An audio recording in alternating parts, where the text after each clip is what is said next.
Hi, in this video, I'm gonna talk about story creation guide. For our first topic, we have brainstorming. In generating your ideas of how your story is going to be, here are some steps that you can do. These are tips that we got from an author YouTuber, Abbie Emmons. First, choose your genre. It's nice to stick to what you already know or what you've been thinking about, especially when you're new to writing. Second, find your theme. Your theme is the truth of the story that you want to emphasize, something that your character would learn in the course of the story and what your character conveys to the readers. Third, meet your protagonist. Characters are the most important element of the story, so you have to figure out their desire, what they want, what makes them happy, their fear, what's stopping them from chasing after their desires, and their misconceptions, their wrong view of the world, or the opposite of your theme. Fourth, describe your vibe, the mood or emotion your readers will feel while reading your story. And fifth, pick a location. Pick a place or location that best reflects the vibe that you chose. For example, in Twilight, the vibe was kind of mysterious and dark, so they chose a location that's always rainy, thus the gloomy feels. Picking a location can help the readers explain the character's environment and what their world is like. Tips: you don't always have to complete all of these steps. Make an aesthetic board. This can help you with the vibe of your story, or if you already have a vibe, let that reflect in your aesthetic board. Pick a song that relates to the story or that reminds you of your book. It's also good to listen to music that's in line with your theme and that gives you the same vibe similar to the story. May it be the lyrics, beat, or tune of the song. Lastly, give it a working title. It can help you in building the story. Also, having a title would make your story seem like an actual book already. Next topic, we have planning your story. Coming up with the story ideas is never easy. You don't know where to start, what to add, and how to organize your thoughts. So, if you don't have any inspirations or thoughts about what your story is gonna be, what you can do is you can draw inspiration from the stories that you've read and liked, especially when it made you feel excited or inspired. Here are some steps that could help you in doing that. First, make a list of your favorite stories, at least 4. For each of the story, list down which among these factors stand out the most for you in that specific story. First factor is the genre, setting, time period, and vibe. Second factor is the plot, the hook, and setup. Third factor is the characters, personality, and relationships. And fourth is the theme, the idea, and the message. After that, you can start mixing them up and making them your own. Add your own touch and interpretation. You can even change the whole thing and just keep your list as a guide to keep you inspired. An example of mixing them up and making them as your inspiration is when you choose 4 stories, and among those 4 stories, you can choose 1 for the best genre, 1 for the best plot, 1 for the best characters, and 1 for the best theme. When you combine them and add your own work into it, it becomes new, unrecognizable, and it becomes your own. But always make sure that there's harmony and connection or relatability between these inspirations. Otherwise, you might even be more lost than you were. Next topic, we have finding your theme. The message that your story conveys, the core or bottom line of your story, is your theme. 5 steps to help you create a powerful theme. First, what makes your story so important to you. Show what you want your character to portray and your reader to get from your story. Second, make the truth become a lie. This is the protagonist's misconception. At some point in your story, they're going to realize the truth, but as per this part, they're thinking the exact opposite of that. Third, think about where did their misconception come from.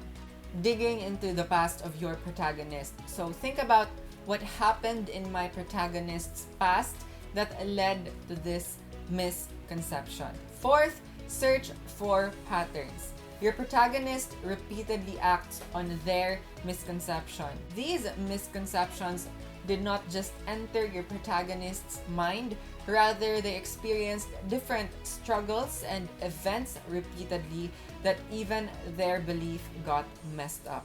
Fifth, have a wake up call moment by telling the truth. So, what is the most important story detail that you cannot live without? The key moment when your protagonist realizes the truth. It's not about what happens in the story, it's about how it affects the characters and transform them. Our next topic is story plot. The usual story plot has these 6 elements. First, exposition, what hooks you to the story. Second, complication, starts the conflict. Third, rising action, build up of the story where the story escalates, gives you excitement. Fourth, the climax, the peak or the height of the story where everything meets. Fifth, falling action, leading to the resolution. And sixth is the resolution. Everything is tied up, resolved, or comes to an understanding. You can write these down, or at least a few words or sentences in each of these, just to give you a guide as you make your story outline and draft. Our next topic is outlining. Your outline is like a roadmap of your story and the characters. It's also a guide for you to know where your story is going. In this part, we also learn the 3-act story structure. Act 1 is the beginning or the setup. Act 2 is the middle or confrontation. And Act 3 is the end or resolution. For Act 1, we consider the hook, setup, inciting incident, build up, first plot point, and first pinch point. On Act 2, we consider the pre-midpoint reactionary hero, game-changing midpoint, post-midpoint action hero, and second pinch point. In Act 3, we consider the supposed victory, disaster, dark moment, recovery, climatic confrontation, victory, and end or resolution. Act 1. In Act 1, we have first the hook, internal conflict, desire versus fear. This conflict does not only start once the story begins. It should start even before you tell your character's story. You made your character, you know your character more than anyone. You know where they came from, what happened to them, and their deepest vulnerability. Use that knowledge to create internal conflicts long before the story even started, and build it up until you reach the inciting incident. Next, setup. Again, in the hook, there should already be an internal conflict that's building up to your character's thoughts and emotions. In the setup, you can reflect on how she's handling it and reacting to it, conveying the tension that it brings to your character. Next is the inciting incident. It's a scene, event, or happening that pushes your character outside of their comfort zone. Why is this important to your character? Why does she have to get out of her own shell because of that incident? Next, build up. By this point, your character already knows what's at stake.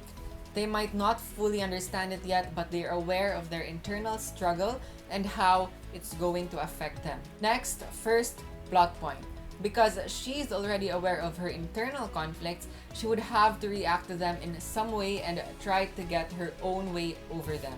In this part, they make a decision that would determine what happens next. After that, we have a first pinch point, something that would haunt or trigger your protagonist. It can also be their misconception. Act 2. For the second act, we have first the pre-midpoint reactionary hero. This is the part where the character would immediately find a way to solve the conflict without facing their fears, doubts, or pain. It's like wanting to be happy while being unwilling to make any sacrifices. However, these ways of solving the issue is not really the best way to addressing their issues. Next, we have plot twist, an emotional shift for the character. In this part, they can already see that their plans of solving their conflicts aren't really effective. It's like having to start again or being faced with something that they never would have thought of. There might even be more conflicts that will arise in this part of the story. Next, post-midpoint action hero.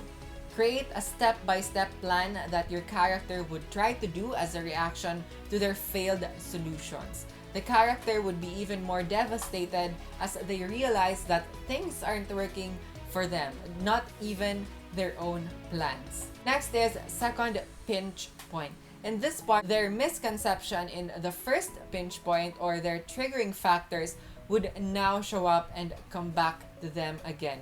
In the heights of all that's happening and all that they're facing, show how these series of challenges are escalating and coming closer to disrupting your character. For the final act, Act 3, at this point, your character has been reacting to their fears and misconception, still struggling to really see the truth. And it's going to require a big event or happening for them to come to their senses. First, we have supposed victory. Just when they thought it's all going to be fine, a disaster happens, which leads us to the next one, disaster. Everything goes wrong. Characters never saw it coming and it ruins everything for them. Next, we have dark moment. The moment when your character is at rock bottom. It's the darkest and deepest moment for your character. And next, we have wake up call moment. Something happens and the character now realizes the root cause of all their sufferings. They will overcome their fear and misconception and will develop as a character. And we have climax.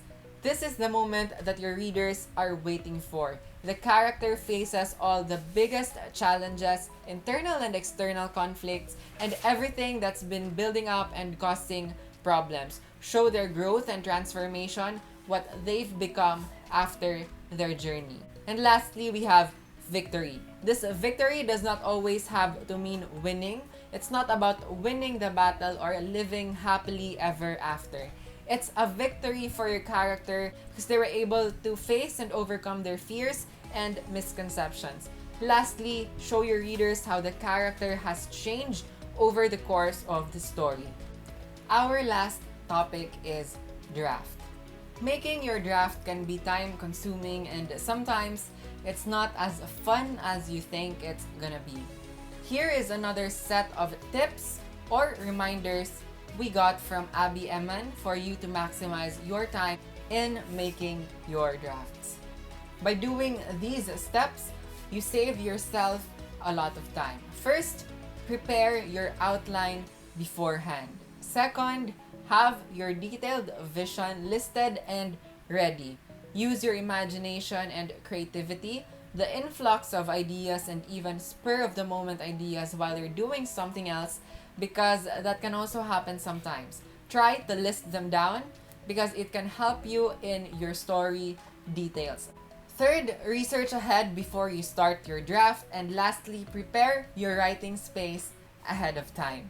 Thank you so much for your time and we hope our guide helps you.